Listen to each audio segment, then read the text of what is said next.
The first point on today's list is about tactics. Don't skip the tactic setup. Take your time with it and get to learn the players.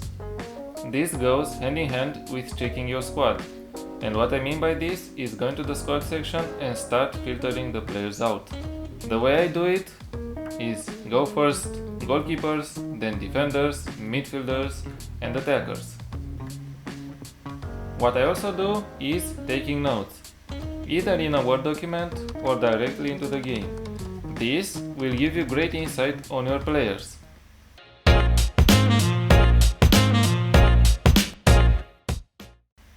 The staff members are an integral part of the game.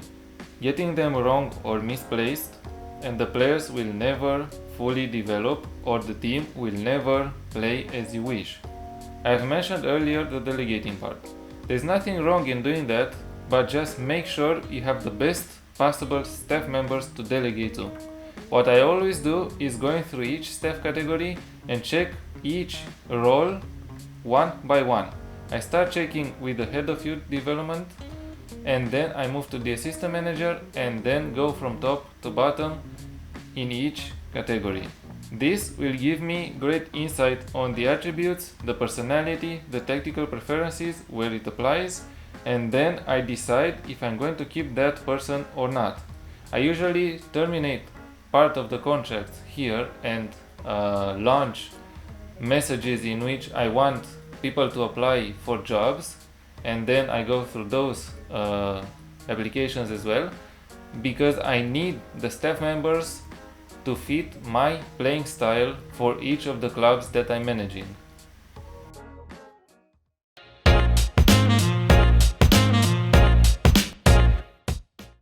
I know, this might be the most tedious part of the game.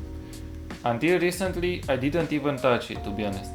Thanks to the YouTube recommendation system, I have found videos from Buzz.net and Fox in the Box, and they talk a lot about training.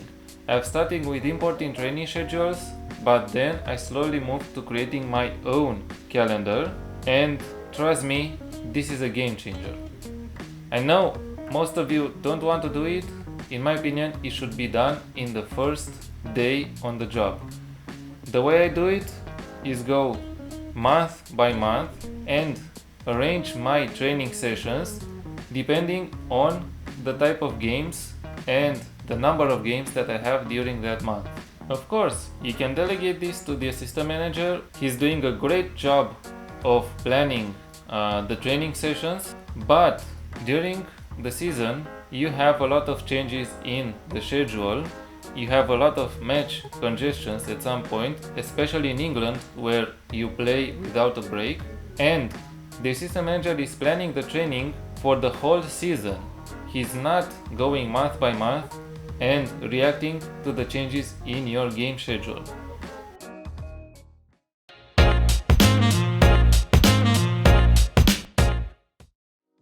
This section is the heart of the team.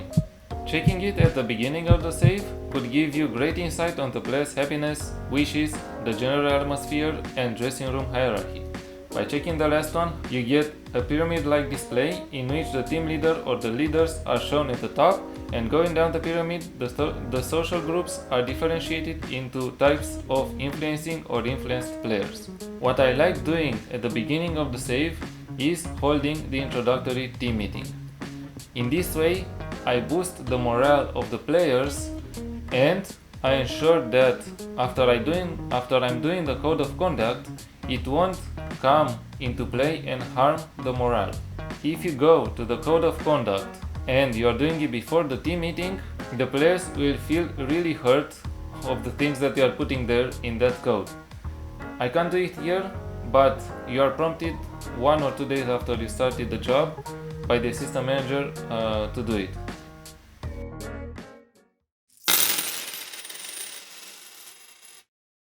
I know you might have some idea of the budgets of the team you've just took over, but checking the finances section can help you understand if you have the room for transfers or you need to sell players first. By checking the squad first, as I said earlier, taking notes and understanding the team, you can then come here and check if you have the finances to make the changes that you wish.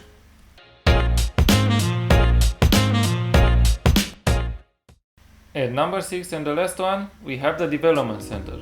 Here you can check the youth players at the club. You are shown the ones that are ready to step up to the challenge of the first team and the ones that are thereabouts or ready to bloom. One thing that I do is move the ones that are ready for the first team to the main squad and then make them available for the under 23 or under 18 or B or C or under 19 depending on the layout of the team that you are managing. In this way, I ensure that they are getting the proper mentoring and the proper training with the first team.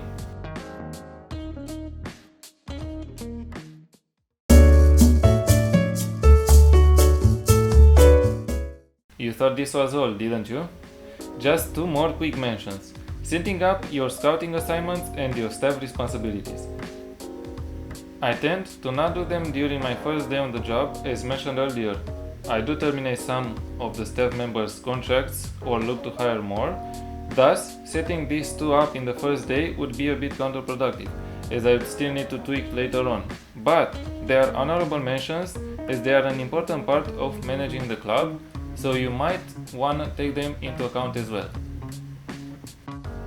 Now, before we close up the video, I just wish to mention that these are my preferred actions to take and may not suit everyone. But having insight on your club on your first day could go a long way, as during your first weeks on the job, you are bombarded with information, inductions, hiring and whatnot. So, why not taking the time and doing it all on your own term? I wish you great joy in your saves and do share your experiences, as we all learn new things about this game every day.